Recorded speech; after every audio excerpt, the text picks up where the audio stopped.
Hey, thank you so much for stopping by. My name is Michael, and this is Twinkerbell Takes.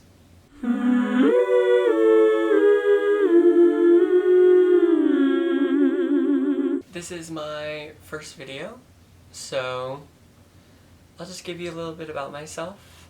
As of today, June 30th, 2025, I am 22 years old. I'm living in Texas right now. I'm aspiring to be a working actor and a singer-songwriter. I have 4 roommates and a loving family.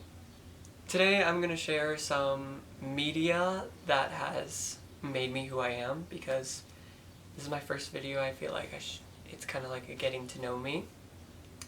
So I'm going to share some of my favorite things ever, which are stories in any form. So I define media as anything that you can hear or see. That includes like music, books, movies. So yeah, I'm going to share some of my favorites with you, and some that have shaped me into the person that I am today, because I feel like that's important. Let us begin. My favorite book of all time is this one. It's called On Earth We're Briefly Gorgeous by Ocean Vuong. I have a tattoo of my favorite quote. It's just the page number. But I think Ocean Vuong is just a visionary. His mastery of the English language is very impressive to me, and I aspire to be like him one day. I'll get there. But I'll read you the quote that I have, my tattoo. It's on page 231, and I'll read this little excerpt. Yes, there was a war. Yes, we came from its epicenter. In that war, a woman gifted herself a name, Lan. In that naming, claimed herself beautiful, then made that beauty into something worth keeping. From that, a daughter was born, and from that daughter, a son. All this time I told myself we were born from war, but I was wrong, Ma. We were born from beauty. Let no one mistake us for the fruit of violence, but that violence, having passed through the fruit, failed to spoil it. I really like that, because time passes through you, and sometimes that time brings pain. And it's not about the pain, it's about what we do about it. It's about how we get through it. So I think he's really awesome. Ocean Vuong, if you see this, you probably won't, but let me know if you're taking apprentices, because I would like to learn a lot from you. Nextly, we have All for Something by Tiny Habits. Amazing album about so many facets of being in love, falling out of love, having to resist the temptation to get back together with somebody. I just think those 3, Judah, Maya, Sinya, they've got angelic voices, and my favorite song from that album is Salt and Sand.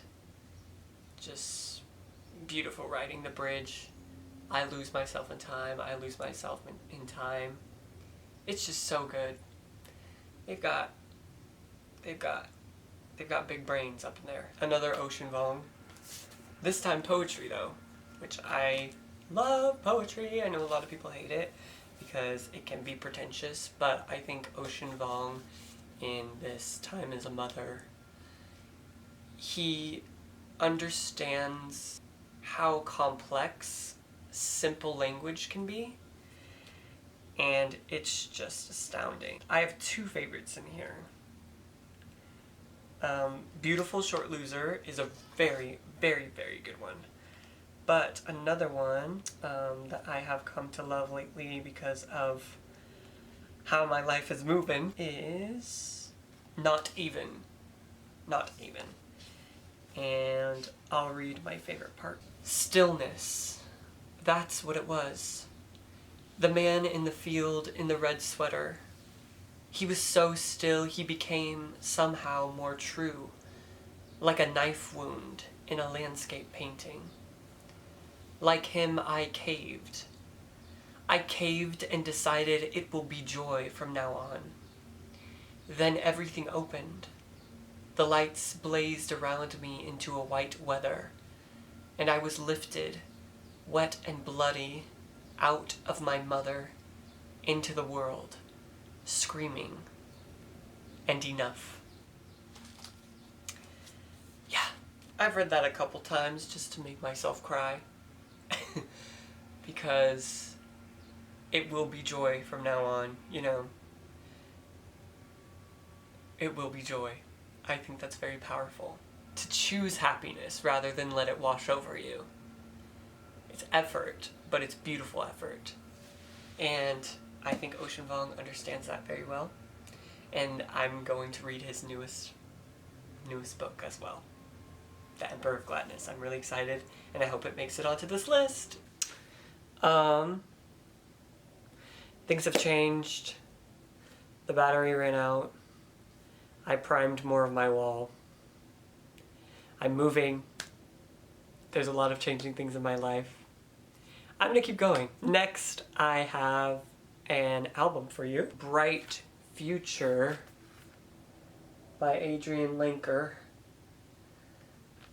Such a great album. I think Adrian Lenker, again, I come from a writing background, and Adrian Lenker's pen is just magical, mystical. They just understand how to capture a feeling so well and connect with you on a human level, I think. So I really like this album. My favorites would have to be Sadness as a Gift. I love this version of Vampire Empire on here. It's just so much more raw and vulnerable than the Big Thief version, although I do like the Big Thief version as well. Donut Seam is really good. Just this whole album. Evil, like, come on. You know what I mean? Next is an album I do not have on vinyl, but I've been looking for forever. It is Beyonce's B-Day. Beyonce is a huge inspiration in my life, and B-Day is just such an amazing album. It captures so much of love at so many different angles. Like Sugar Mama talks about how you want to be a provider for your partner, and you don't even want them to work, you just want them to be around for you. And that's kind of selfish, but in a way, it's kind of a dream. I just think Beyonce is so awesome. The voice, the visuals, she's just a visionary. She doesn't do everything right all the time, of course, nobody does. But I think she's pretty good at what she does, you know? So yeah, B-Day by Beyonce, one of my favorites. I grew up on that stuff, so. Love it! Scott Pilgrim vs. the World. And hear me out, there's a lot of people that I know, no, that's a lie. There's a lot of people I know that like this movie and are annoying people. And I am one of them. I am one because I love how the story is told, how it is so clever.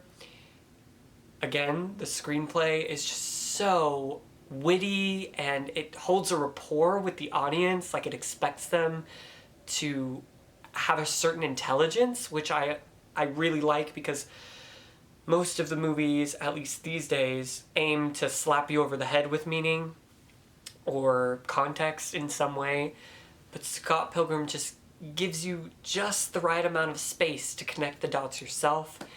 I really like it, and I love how fantastical the story is. I'm a big fan of video games, Scott is an asshole, but that makes him a compelling character because you want to see if he's going to pull through, if he's going to change his nature. I want to write a movie one day, and I take big inspiration from movies that I love, obviously.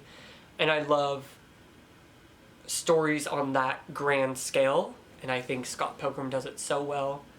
Such a great way. Next, we have Bury Me at Makeout Creek by Mitski. Now, Mitski,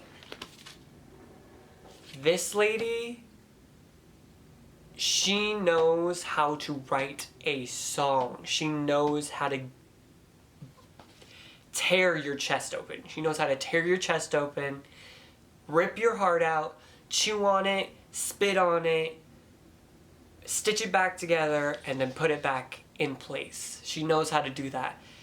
And I will say nobody else knows how to write music like Mitski. She is just a visionary in her own right. And I really take inspiration from her because I write songs as well, whatever. Like, I told you I'm annoying, but she is just such a master of crafting a persona. Not only in this, but also in Be the Cowboy.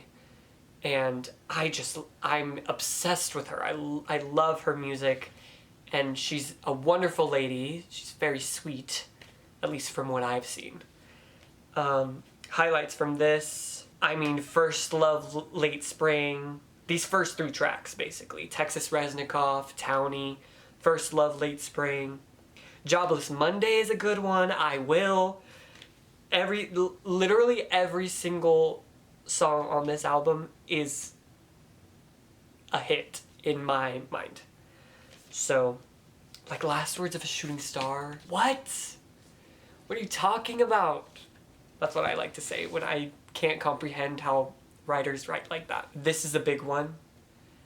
Everything Everywhere All at Once is my favorite movie in the entire world. I saw it during COVID. I had my mask on. I was with my friend Brandon. We went to go see it at an Alamo Drafthouse in Austin, Texas. Early, we saw it like 2 days before it came out, general release.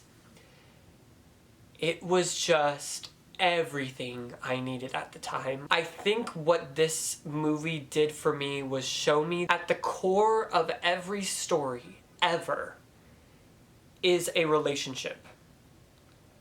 And this one is about a mother and a daughter. And it's about the trials and tribulations of mental illness and generational trauma. It is just so poignant and moving. It's funny, it's witty, it's depressing, it's cathartic. It is just... I can find nary a flaw with Everything Everywhere All at Once. And like the cast, Michelle Yeoh, like, it's just, in my mind, it is a perfect movie. Next, we have Vagabonds by Elogosa Osunde. I picked this up because I used to watch Jack Edwards. Big fan, Jack Edwards, love that guy. And he recommends some bangin' books. I mean bangin'. And this one is one of them. It has one of my favorite quotes I've ever read in a book. It's about outcasts in Nigeria, specifically queer outcasts in Nigeria. And it is just so moving. It's a bunch of short stories that have nothing to do with each other, and then eventually at the end they all come together to experience this one event. It makes me want to write that good. My favorite part of that book, there are these 2 dominatrixes that are in love with each other, but they hide it, of course, but they have a great life together. They make well for themselves, they live together, and there's this beautiful description of love. I can't think of the quote right now. I will find a quote, and I'll read it back. If they ever ask why I go home with you, Divine told her the first time, I'll tell them it's because you're you, and you're here, alive. Because you're my mine, because you tether me to me. That's all you'll ever need to do. Breathe and I'll choose you again. There, see? I choose you again. In her anniversary card, Daisy wrote, if they say we don't exist, that they can't see us anywhere except in rotten corners, in perverse bodies, how come I can see you and hold you and you're holy? How come I can love you and home you and you're there, in flesh, in my mind, in my blood? How come I keep waking up in this love and feel rested? What else to do now then, when a love like this finds you? What else but praise? What else but dance? That is my favorite quote in the entire book. It's just so... It is exactly what love feels like when you are truly, deeply, completely in love with somebody. You expect nothing from them except their love in return.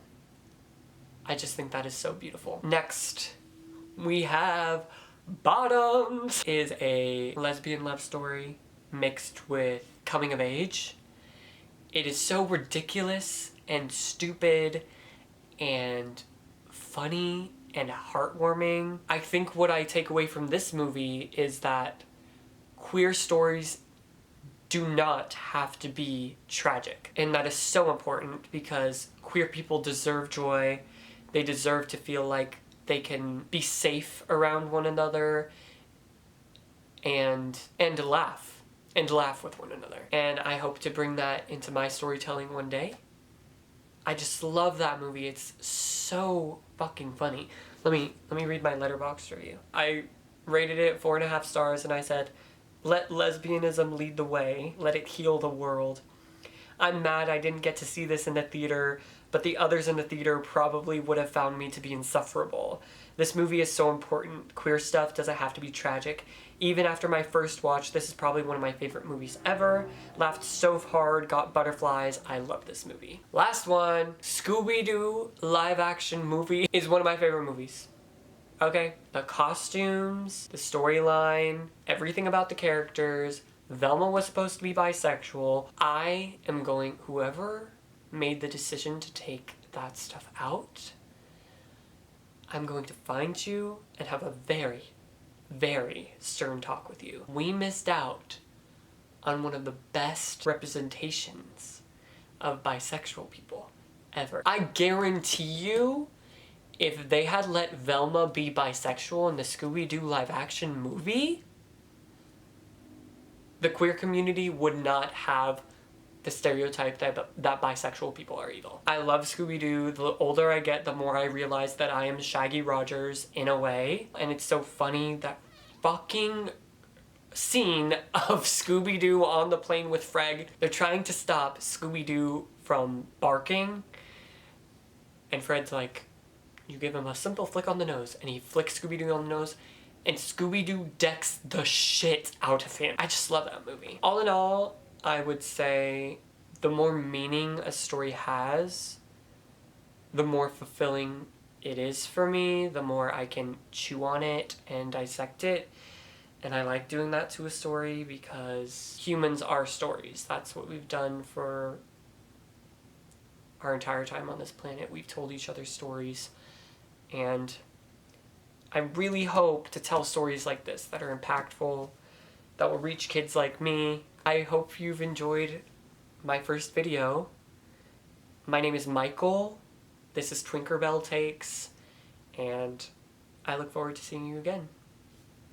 Bye.